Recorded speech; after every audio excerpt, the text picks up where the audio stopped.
What's up, friend, and welcome back to my channel. If you haven't been here before, I'm Angel Marie, a Christian life and business coach, empowering you to reach mental and financial freedom God's way.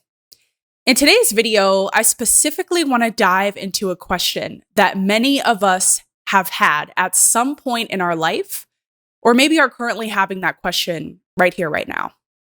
And that question is, why does it seem like God does not answer my prayers? Let me first start off by saying this is a very real feeling. It's a very real feeling. You are not alone in feeling that way. I understand, and most importantly, God understands that you most likely have frustrations behind that question. Feeling confused, feeling hindered, feeling like there's so many roadblocks because you're not getting prayers answered like you thought you would. And maybe it's to the point where it is affecting your faith. It's affecting your trust and your overall relationship with God. Maybe it's affecting your mental health, your well-being, your overall joy. If that is you, or if that has been you, and maybe you're still wondering about this, I want to dive into some answers here. Now, granted, I am not God.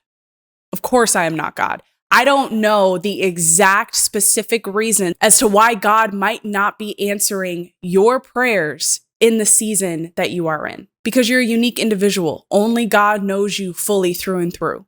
However, I can give you the surface level reasons as to why he might not be answering your prayer right here, right now. Or maybe he is answering it, but it's hidden, or it's in a different way, method, or fashion than you thought it would be. So let's dive into that. First thing that I want to say when it comes to why it seems like God is not answering your prayers is because of your heart's motive. A lot of times we come to God asking for things, seeking certain things, wanting or desiring certain things, and we're asking, rather than taking dedicated time to look inward and ask ourselves, what is the motive behind what I'm asking God for right now? What is my heart's position in what I am asking God for right here, right now? And you'll find that a lot of times you'll be humbled by the reality of your heart's motive. A lot of times God desires for our hearts to be in the right position when we request certain things from him. And when I say in the right heart position, I'm specifically referring to, what are you going to do? What do you want to do with what God blesses you with, or what you are asking God for? Example, okay, let's do an example that a lot of us, I am sure, have endured at some point. And that is asking God to financially bless you. Asking God for more money, asking God to make a way financially. Now, surface level, you are asking God to take care of you financially, right? Which is okay, right? It's 100% okay to ask God for that. But what's your heart's motive? If you are asking God to financially bless you, if and when God does financially bless you, you're going to spend that money on unnecessary things. You're going to mismanage your money. You're not going to be generous with your money.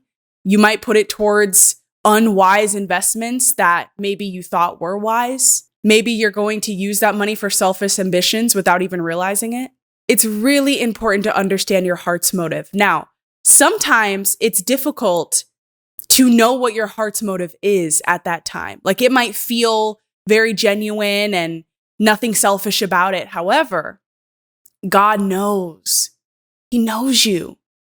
He knows your ability to manage things, to handle things. He knows how you would be able to take on the responsibility of what you might be asking God for. And because your heart's motive is not in the right place yet, God might delay him answering that prayer for you. He might take you through a season of getting equipped, of stepping into leadership, of learning, of understanding what it looks like to change your heart's position so that you can take on the responsibilities that come with what you are asking God for, but being able to take on those responsibilities God's way, fulfilling his mission, fulfilling his calling over your life.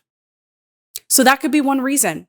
Where's your heart's motive? If it's not in the right place, God just might not bless that or answer that prayer because your heart's motive is not in the right place yet. So I encourage you to ask yourself that. Where's your heart's motive? Get to the root of what you are asking God for. And if you're finding anything in there that God might be giving you conviction about, just work on that with him, step by step, day by day. The second thing that I want to say when it comes to why it feels as if God might not be answering your prayers right now is because of his plan for you.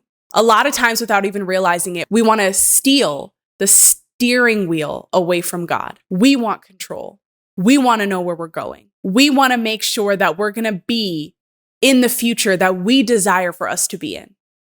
And because we can't see the future yet, we get scared. So we want to control things to make sure that we get to the future that we so desperately seek, rather than having faith and trusting God with the future, our future that he holds in his hands, that he has planned out for us before we were even born. Sometimes God will not answer a prayer if it does not fall in his plan for you, in his calling for you. You might be asking God, make a way for me to leave my 9-to-5 job.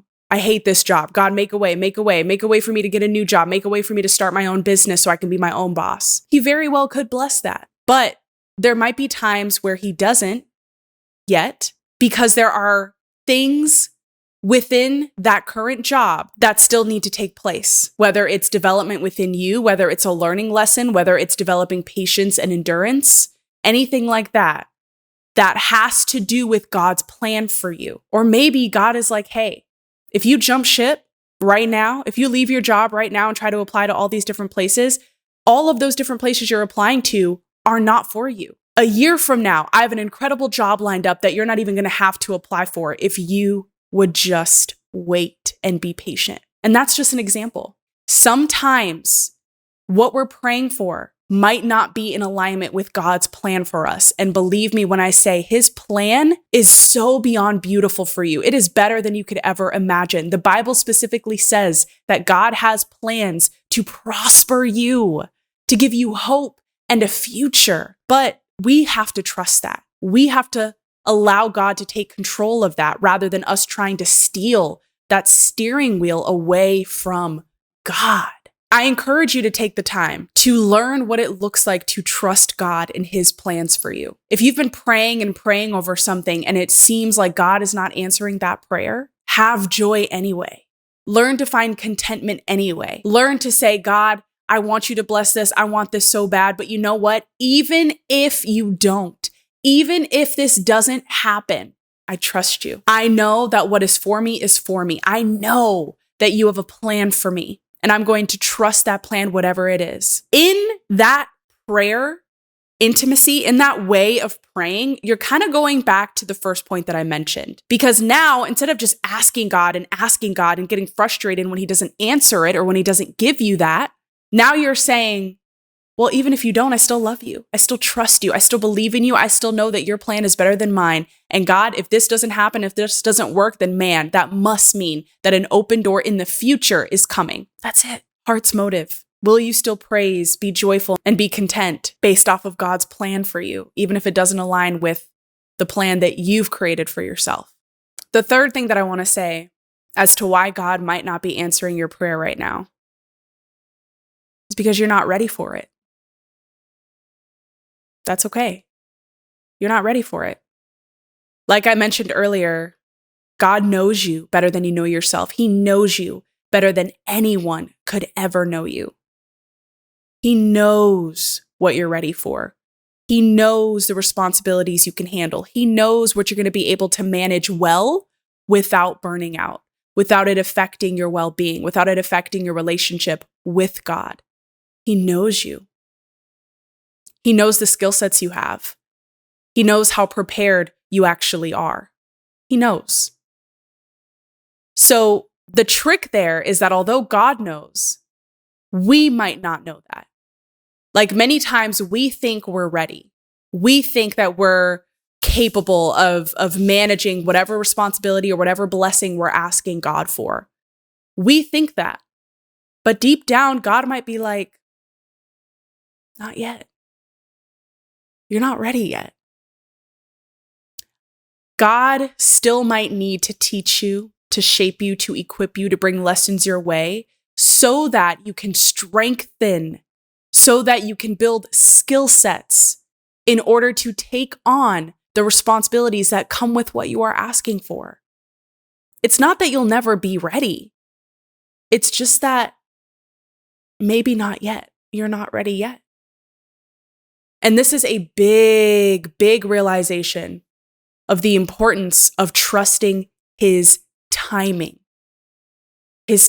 with you. He knows what he needs to put in your path that is going to shape you into the person that can in the future take on that answered prayer, handle that answered prayer, manage that answered prayer well. Why is it important to manage it well? Because God wants to be able to trust you with what he blesses you with. He wants to be able to do that. He wants to bless you with the amount of money he gives you, and he wants to trust you with how well you're able to manage it. He wants to bless you with certain opportunities, but he wants to trust you with how well you're going to be able to manage those opportunities, how well you're able to steward over certain things. And it's nothing to be ashamed of if maybe God says you're not ready yet. It's just growth. It's the reality behind growth. We are human beings that are never going to stop growing. There's always going to be room to improve spiritually, mentally, faithfully, physically, in every way up until the day that God calls us home. So when you think about wanting something so bad and then maybe coming to the realization that God might just be saying, hey, you're just not ready yet, it's okay. Trust God anyway. Trust his timing. Trust what he might put in your path to get you ready. Now, I want you to think about this for a second, because he might put good things in your path to get you ready, and he might put really difficult things in your path to get you ready. I mean, stressful things, hard things, seemingly impossible things. But that's what's so beautiful is even though it's hard, even though it's difficult, God uses those situations to grow you, to strengthen you, to teach you. Sometimes we have to go through stress in order to understand better management of our time, of our peace, of setting boundaries and learning how to do that. Sometimes if we want peace, we have to go through unpeaceful situations to learn how to get peace. That's how we learn. That's how we grow. So at the end of the day, the reasons why God might not be answering your prayer right now, or maybe in the past that you're still waiting on, is because of your heart's motive. His plans for you, and maybe what you're asking for is not in alignment with the beautiful plan he already has for you. Or maybe you're just not ready yet for what you are asking for. There could be so many other reasons as to why God might not be answering your prayer right here, right now in this season. And maybe I'll do a part 2 of that video later on. But right now, I just want you to consider these 3. Reflect on these 3. Bring these 3 to God. Talk with him about it within your unique situation and see how you can work on that with God. Learn to trust him. Learn to be content. Learn to be at peace no matter where God has you at currently. Because I promise you, it's always for a reason. It's always for a reason that's going to work everything together for your good. Thanks so much for watching this, friend. I pray that this gave you hope, that this gave you encouragement, and that it uplifted your spirit today. Much love to you, and I hope to see you in one of our next videos.